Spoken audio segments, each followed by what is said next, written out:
What's up? I decided to make a tier list with Saiyan transformations ranked in my opinion.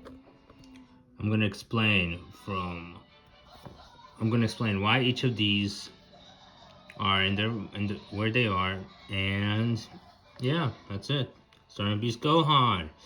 This transformation was an asshole. I don't like it. Really, like it was just unnecessary. You know what I mean? Like I know that they kind of needed something for Gohan to win, but in all reality, they could have probably just had the Z fighters fight. See, this is when Goku and Vegeta are out of the picture. This was the chance to get more of the Z fighters involved. The more of the ones that we don't see. But no, it was basically just around Gohan. And I mean, hey, I appreciate the fact that they put in Piccolo and a little bit of Krillin in there, but it was just enough. Like, how does becoming angry get you on the level of Goku and Vegeta, who, keep in mind, have been training with fucking Beerus and Whis, a god of destruction and an angel? How is that possible?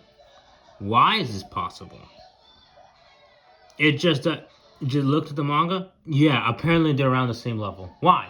Literally, why? It makes no sense. And Super Saiyan Blue evolved.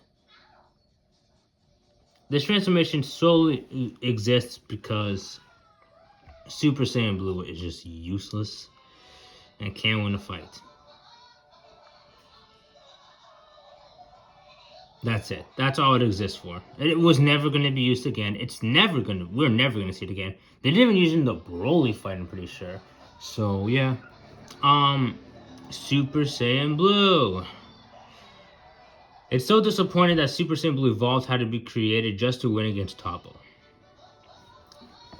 That's how disappointing Super Saiyan Blue is. It was just a shame, really. They introduced this too early. Like, in my opinion, when Goku got mad that future Zamasu and Goku Black had, kind of fucking slaughtered his entire family.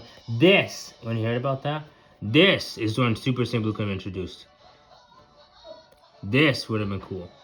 Then we have Super Saiyan God, which really, it wasn't bad. The fight Beerus wasn't bad, but it just didn't get used enough. Like, how many times Super Saiyan God get used? 2, 3. Was it 3 fights? I think it was 3 fights.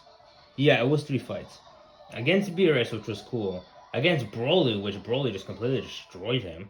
And then against Kefla, which failed because she couldn't even get past her in base form, which is kind of embarrassing. And then Super Saiyan 3. This, Super Saiyan 3, was underused as well. Like, it really was only used, like, 3 times? Yeah, 3 times. Against Fat Boo, against Kid Boo, and against Hale and Khalifa. That's it.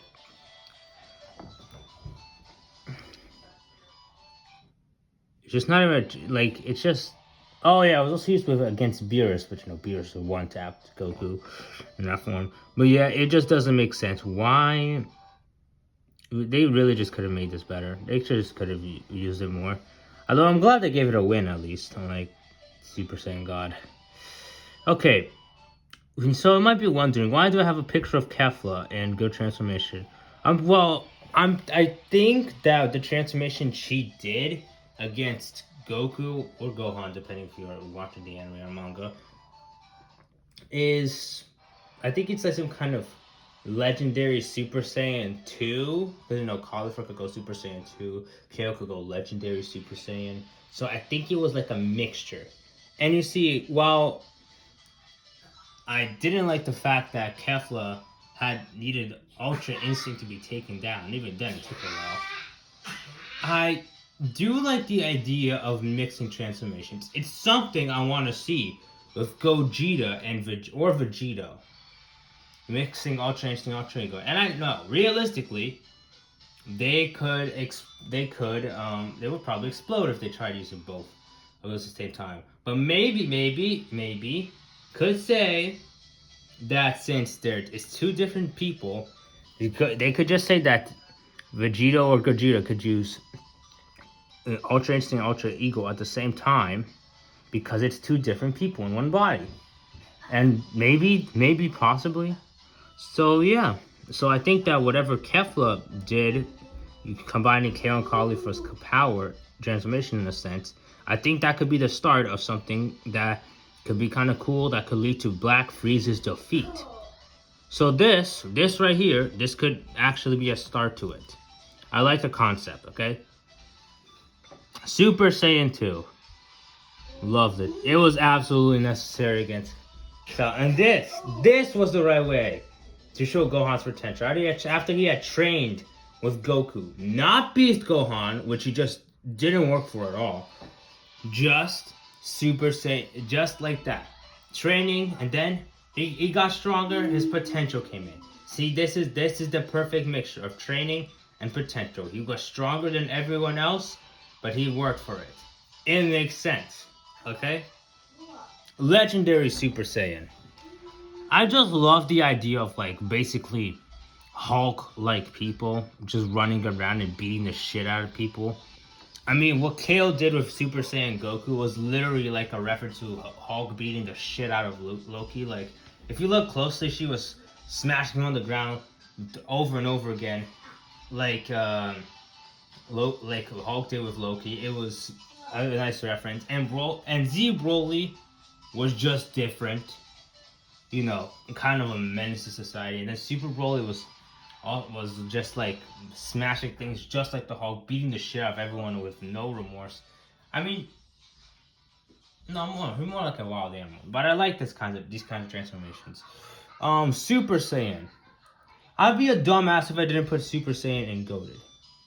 In my opinion, it's the best transformation. All right, this was absolutely. After all this mentioning of, is he a Super Saiyan?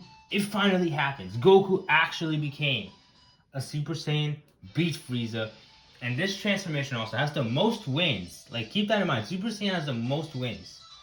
Just keep that in mind for a second. If you count all the wins against Frieza, Goku against Frieza, Future Trunks against Mecha Frieza and King Cole, so that's 2 extra wins. Then Vegeta and Super Saiyan against Android 19. Then Vegeta and Super Saiyan against Semi-Perfect Cell. Remind me if I'm forgetting anything else in the comments. But yeah, those were the majority of the wins. Like 5 wins, which was a lot more than most transformations. And finally, Zaru. This, in my opinion, is a good transformation. Because number 1, it's a transformation. Like, it's an actual transformation, not just a recolor. No, an actual transformation. Your body actually changes, like dramatically, not just a hair recolor. So this is why I liked Boo, Cell, and Frieza so much, because their transformations actually made them look a lot different. All right, and Zaru does the same thing. And honestly, it was underused, okay? We saw it like, what, 4 times? 4 times, if you're not counting the Bardock movie. But 4 times we saw this thing. That's it. And every time I saw it, in my opinion, I got that feeling of, oh, someone's gonna get fucked up today. And I think that usually happens, you know, major weaknesses to the transformation, you know, with the whole tail and the moon moon energy thing being required.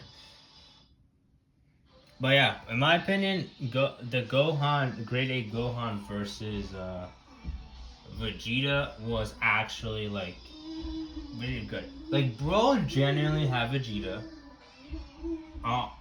Bro genuinely had Vegeta like scared. Like, when he was holding that big ass rock right above Vegeta's head, bro, Vegeta was scared. He was trembling, bro. I'm just saying, like, I like this transformation, and honestly, they should have used it more. Unfortunately, they barely used this at all. Like I actually 5 times used this. I forgot about the whole Piccolo thing, but really, no one really got fucked up there. It was mostly just. It's just that every time a Grady transforms, you know that everyone has to take it seriously. That always happens. You gotta take it as a threat. That's how it was back then. And that's kind of why I like it. And this is my ranking of all the Saiyan transformations. I'm not including Ultra Instinct or Ultra Ego, because those aren't biological transformations. Those are just techniques. Yeah. And don't get me wrong, I don't hate just because some of these transformations are disappointing or just didn't need to exist, doesn't mean I hate any of these characters, alright? I don't hate any of the characters on here. I don't hate Gohan. I feel like I need to point that out for Gohan, because I don't hate him because of the Beast Gohan transformation. I don't hate him if he doesn't like to train. I mean, he got his neck broken at the age of 5. I don't think a lot of people want to fight after that. It's amazing that he even fights at all. He's seen way too much shit as a kid, so it makes absolute sense why he doesn't want to fight. It's just that Beast Gohan just doesn't seem like it should exist. Alright? It just seems way too much like an asshole. But yeah, that's my ranking.